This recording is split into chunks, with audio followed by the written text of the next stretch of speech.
कनिया पहली बार तीज करतारू, कतनो प्यास लगी नु तो बर्दाश्त करी हो, पानी मत पी हो, ना तो अगला जन्म में बंदरिया बन जेबू। ठीक बा मम्मी जी। अरे वाह आइडिया, इनका के नु पानी पिया देता नहीं, ये पानी पिहन तो अगला जन्म में बंदरिया बन जेहन, हमारे इंसान के रूप में जन्म हो जाई तो हमारे पीछा छूट जाई। अब मजा आई। ए हो तू हमरा ला भूखल बालू नु तो हमरा अच्छा नहीं खे लागत। एगो काम करो, प्यास तो तरा लागिए गइल हुई, लो शरबत बना के लिए बानी, पी लो। हम ना पियम। देखो हमरा दारा के ऐसा देखल नहीं के जात, पी लो। ले जाई, हम ना पियम। तारा हमार कसम बा, पियो। लागत आई ना मनी हन, ई पनिया के नु काले पी ले हम। ठीक बा, रख दी यहाँ।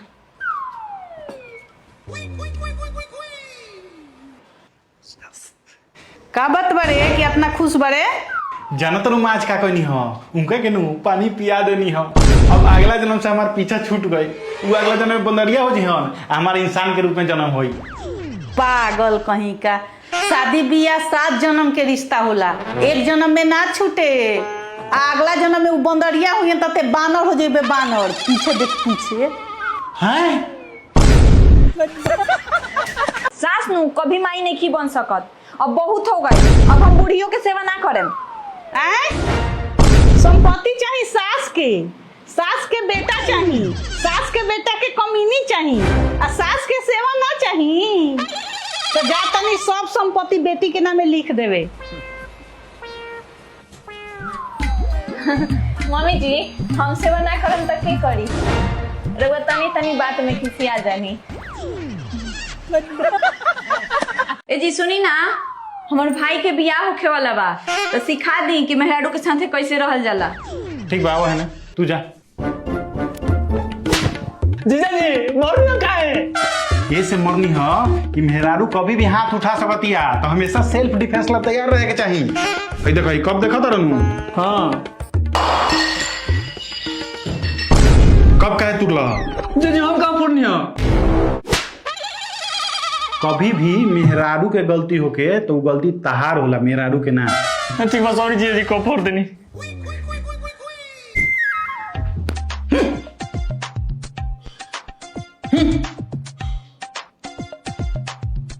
ते हम खिसियाइल बनी ते हम मनावत काहे नहीं की? जीजी भइल का बा? मेहरारू कभी भी बिना मतलब के रूस सकतिया, आ मेहरारू के मनावल पति के जन्म सिद्ध कर्तव्य है, समझला बुढ़बड़? दीदी हम बियाह ना करेम, शादी खातिर हो के फंस गइल बानी। करही के पड़ी। हम ना करेम, मत के रोज रोज के टॉर्चर सही।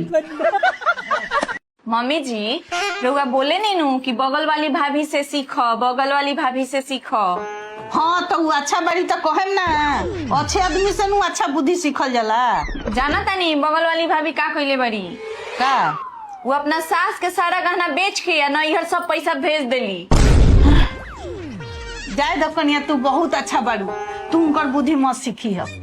मम्मी जी पहले नु बोलेला, हम वो बेच देनी। कनिया सुतल बारू, काम धंधा ना होई? मम्मी जी सब काम हो गइल बा। तो खाना ना बनी दोपहर के? हमारा भूखो लगल बा, जा खाना बनाओ। इतना खट के ओई नहीं, आई लोग से तनी सु आराम हमर बर्दाश्त नहीं खे होता। आ जाओ तनु हमर भाई, सब बात को हम अपना भाई से। जानता रहो भैया, हमर सास नु। प्रणाम मम्मी जी। खुश रहो बुआ, पोछा लगाओ तनी, कनिया के काम मत करे के पड़ो वही से। जानता रहो भैया, हमर मर्द नु। ए हो जीजी प्रणाम। हाँ खुश रही। कितना गो रोटी खइबू? भूखे बारू सुबह खैला के बाद, बताओ दिन के खाना बनाओ तनी। जानता रहो, इन दोनों हमरा के नु बहुत कष्ट देवेलन सो। चुप झूठी, तो सास बेचारी बूढ़ होके पोछा लगावत तारी, अति मर्द के अपने जुर के गुलाम बनैले बारी, बेचारा खाना बनावत तारे। अब तोरा कितना सुख चाहिए? साली साहिबा, वो ट्रांसलेशन आवेला? हाँ जीजू आवेला। तनी बताई तो आई लव यू के मतलब का होला? मैं तुमसे प्यार करती हूँ। बबुनी एगो आउटलाइन के ट्रांसलेट करके उनकरा के बताओ तो। का दीदी? Stay in your limits otherwise I will hit you विद द रोलिंग पिन। जिया जी का मतलब अकेला हाथ में रहा ना तो बेलना से पिटाइबा। ए जी हमार बहुत तबीयत खराब हो गइल बा। आज रउए खाना बना ली ना। हमरा खाना कहाँ बनावे आवेला? एगो काम करो, अपना बहन के बुला लो फोन करके, तार सेवो हो जाए या खानो बना दी हम। हाँ ठीक कह तनी, ओकरे के बुला ले तनी। हेलो देख ना बबनी, हमार बहुत तबीयत खराब हो गइल बा, ऐसे तोरा के बुला लेनी। जानते बारे तोरा जीजा जी के कुछ ना आवेला बनावे, आई तुमकरा बनावे तो तोरा के ना बुलाईती। ना ना दीदी कोनो बात नहीं, हम छुट्टी ले बानी। ए बबनी तनी पानी देता, बबनी तनी पानी देता। लागो तो नहीं के सुनत, अपने से लेवे के पड़ी।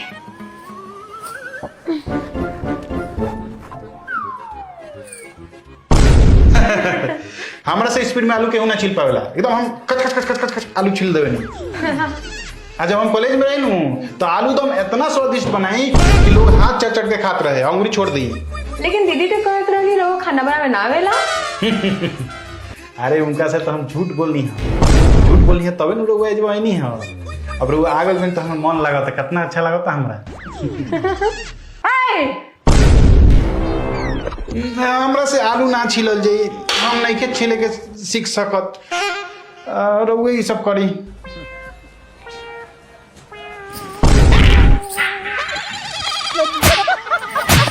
जानता रे तोहर जीजा जी नु एकदम भाकुर नियर लागेलन। ना दीदी ऐसा बात नहीं के, जिया जी भी हैंडसम बानी, बस वहाँ के अपना के मेंटेन करके ना रखे नहीं और केयर ना करे नहीं। हाँ इहो बात सही है बा। हमर साली हमरा के हैंडसम कह देलक, अब साली कहले दिया त केयर त कराई के न पड़ी। दीदी चोर कहाँ कहाँ है? देख पकड़ पकड़ मार मार।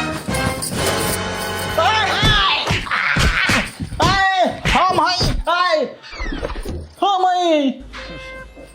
केयर करतनी स्क्रीन के।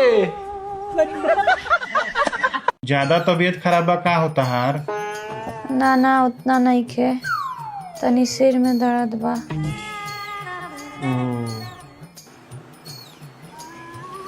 लागता कि सूत कैली। हेलो साली जी। हाँ जीजू। राउर बहन के नु ज्यादा तबीयत खराब हो गइल बा, लोग के बुलाओ तरी, चल आई। का हम अभी आवता नहीं।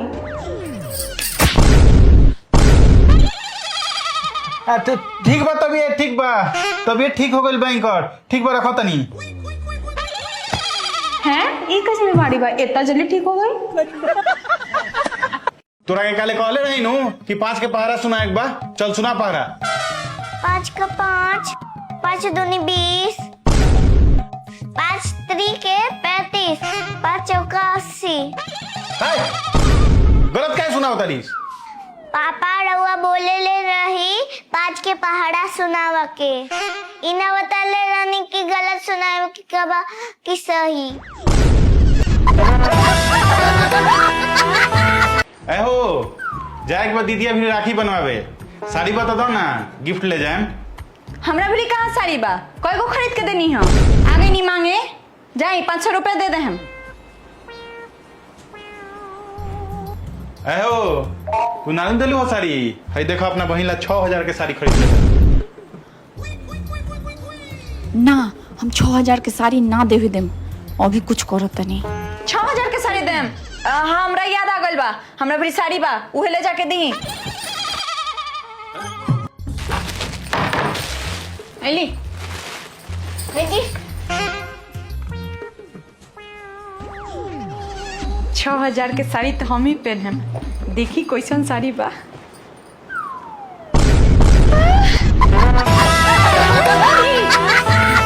ए जी हमनी के शादी के कितना साल हो गए? 5 साल काहे? 5 साल में रउआ तो हमरा के अच्छाइयो जान गल होखे हम बुराइयो जान गल होखे हम। तो बताई हमरा अंदर का बुराई बा? बुराई तो सुना, तू एक नंबर के झगड़ालू औरत हो। हर छोटा छोटा बात खोज खोज के लड़ेलू आ हर चीज में प्रॉब्लम तरह लगेला। खाली टेंशन लेवेलू आ खाली टेंशन देवेलू। दोबारो जन्म हो जानू तो खाली टेंशन वाली रहबू तू।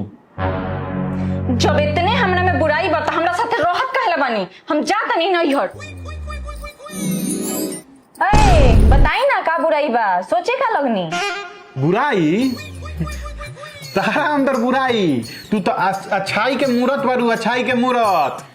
दुनिया के सबसे महान के तू, दुनिया में सबसे अच्छा के तू, दुनिया में सबसे सुंदर के तू, दुनिया में सबसे व्यवहारिक के तू। अब मेरी इतनी भी तारीफ मत करो। हेलो माई, प्रणाम। खुश रहो। और खाना पीना हो गए? ना अभी कनिया बनाओ तरी। आए एगो बात कही माई, तारा पतो में सास के डर नहीं थे। हमरा देखो 4 बजे सवेरे जगल बनी आ सारा काम धंधा हो गईल, हमार खाना पीना सब बना देनी। सास के डर बा हमरा। ठीक है कहो तारे, अब हमरो कड़ाई करे के पड़ी। सारा काम हो गईल, कहो रोटी खा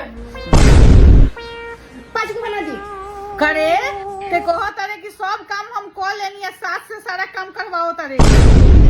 ठीक बा, मैं बात करें। ठीक बा, प्रणाम। का भल कनिया, काहे मुंह सुखा के बैठल बारू? छोड़ी होने, रउआ जान के का करम? काहे बताओ, अपन सहेली समझ के बता दो। ठीक बा, सहेली समझ के तो हम अपन दुख बता देम, लेकिन रउआ खिसियाम ना नु। ना खिसियान काहे, बताओ। देख ना अंजू, तोहर बेटवा हमरा के घुमावे नहीं खेले जात।